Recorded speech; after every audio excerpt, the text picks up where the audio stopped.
Buenos dias, sunshines, and welcome to the second On the Road podcast with CoolHouseConnection. Today, coming to you from the magnificent Renaissance capital of Florence, Italy. I really appreciate you joining us, and I hope together we gain a deeper appreciation for what makes a location and a residence cool. Just being in Florence is a visual treat almost beyond compare. The 3 weeks that I've gotten to spend exploring this city and its treasures and observing its citizens in daily life have taught and reinforced for me design and even life concepts that keep things perpetually interesting. There are, of course, tons of tourists coursing the streets and haunts throughout Florence, all hours of the day and night. But outside that hubbub, there are normal Florentinos going about normal life in normal ways. And it's that normalcy against this glorious art-infused backdrop that captivate me. What keeps Florentinos so contented and zen? What makes those of us envy their inherent sense of style and cool? There's a pride of place, of course, but it's bigger than just that. I believe it's the sparks of individual genius and distinctiveness in even the smallest of ways that cause us to pause and just breathe a bit more deeply. I also think it's about the layers that comprise this remarkable place.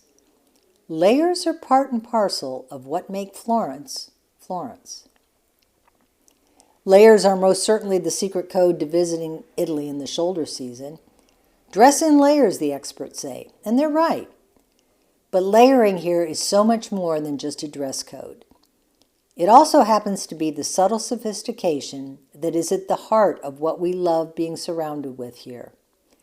Sitting atop the bridge just beyond the Ponte Vecchia, I am passed by fully manual old-school bicycle riders of all ages, pedestrians and dogs dressed up and down, tiny cars and Vespas, baby strollers and elderly. And somehow, it's all in delicious harmony as they inhale the blue skies, rolling Umbrian hills, and yummy scents filling the air. Layers of different languages being spoken, but nothing sharp or insulting. In a word, it's bustling with genuineness and gentility.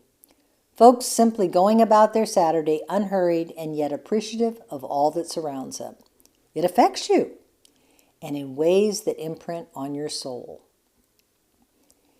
It's easy to be impressed by the spans crossing the River Arno, but it would be terribly lacking were it not for the banks of lime-washed distinctive structures, each on its own, yet melded into the flanks of arched opening beauties and church bells ringing out. If you've been here, you know and you remember. If you haven't yet been, your mind certainly conjures up images that put you in the moment. Layers just make life and architecture more interesting. As I wander the streets of Florence today, I become more aware of the effect layering has on my psyche. Everywhere I look, I begin to see the story within the story. The Versace windows that feature the season's iconic poppy bow skirt would not be nearly so striking if it weren't against full black texture of the rest of the window. The cathedrals that are most compelling intersperse high, gold-heavy religious artifacts with the cool alabaster of saints' statuary. All around here there are Renaissance oil masters, but those are made more intriguing by curating them adjacent to fully contemporary works. Our souls resonate, not in sameness, but in contrasts. Just like good married folks, opposites in art and architecture attract and keep things fresh and somehow comforting. Those of you that follow me on Facebook may have seen some photos of a recent business cocktail party held in an enthralling walled garden in the middle of Florence. As wow as that garden itself was, it was made even more so by what it was layered against. The crumbly, blackened main house that fronted this surprise was pretty nondescript. In fact, as we entered the gates, we were all a bit underwhelmed. But the source of interior light kept focusing us forward until the wow unfolded before our eyes. And what a wow it turned out to be. Nearly an acre of paths leading to and past a tall vintage wall of embedded statues and bisected by alleys of lemon trees, iris, and azaleas. Off one branch was an open rusty gazebo wrapped in a profusion of white climbing roses.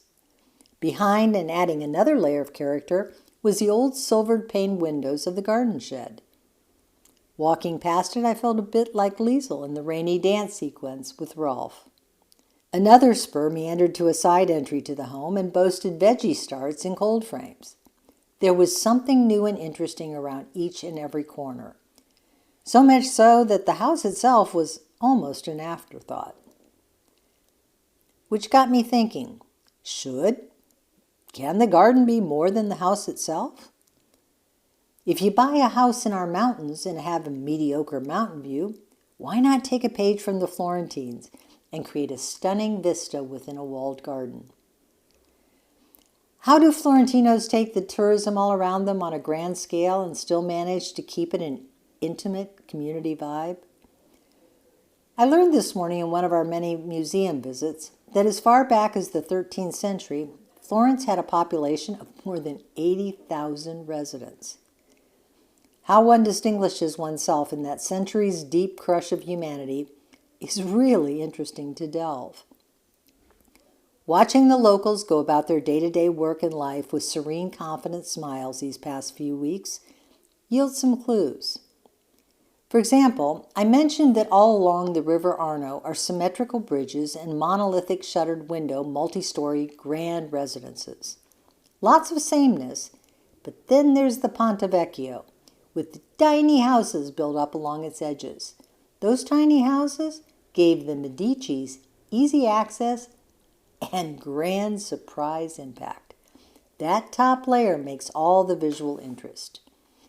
If you look up a few layers from those shuttered buildings along the river, you begin to notice how some of them have castle toppers. Others are uplit with individual window spots, and still others are adorned with rooftop terraces. That top layer is the personality of the owner shining through. Franco Zeffirelli, the esteemed director, cinematographer, set designer, and costume designer, lived most of his life in Florence, and his flair for strategic layering shines through and fully distinguishes his masterful productions. It's that depth of interest that draws viewers in and keeps them in awe. Florence, like Rome, is built upon layers of old city and ruins, each century adding its distinctive flavor, but somehow also melding past and present. As far as I can tell, layers here are not dictated, they are organic, and each layer has its own unique story. I'll go home to southern Appalachia in a few days with lots of stories about the layers of people and places we uncovered during our visit, and I have no doubt those layers will inform my future design choices. Some of those refined choices will be in the doors and floors of the homes we choose to represent and market. In addition to the impact of natural light, how an exterior space presents with its entry door really does matter. Is it a distinctive color? Are the side lights interesting? If it's solid, is it really solid? Does the height give you a sense and expectation of grandeur from the outset?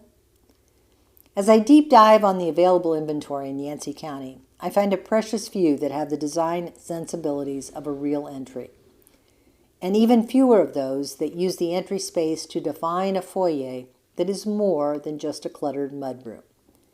But there are a few that do, and those are the ones that command a higher price point. You should feel something when you enter a home. A bit further south of Asheville is a bona fide estate that, in addition to everything else there is to love about this amazing property, the full 12-foot tall glass pivot entry door is the perfect opening to what lies beyond. And what the entry door promises, the flooring delivers in spades. I happen to know the owners are Italiophiles, and those sensibilities shine through in how they define interior spaces by also using strategic flooring materials and patterns. Their home reminds me of the absolutely captivating floors we've seen here in Florence. A combination of terrazzo with smooth carved stone juxtaposed with complementary shades and embedded pattern river rock. The spaces morph one into the other and yet are beautifully different.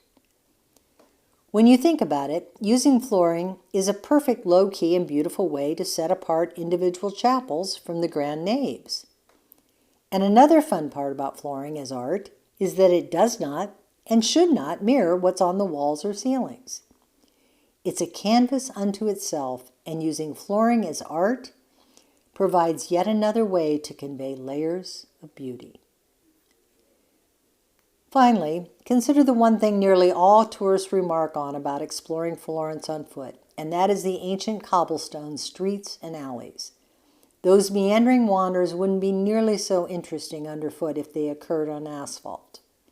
Even the streets here add a layer of intrigue and contribute to the whole. I'd be remiss if I didn't offer our well-heeled listeners with either the cash, financing, or crypto to invest the chance to experience the stunning South Asheville estate. If you're interested, please call me and we'll set it up. I hope you've enjoyed this short exploration of what layers can do and frankly how integral their use is in design that we are drawn to. Once you start layering in your fabric choices, your lighting, your interior-exterior exchange, your decor, I'm confident you too will get excited about the possibilities to go deeper and do more.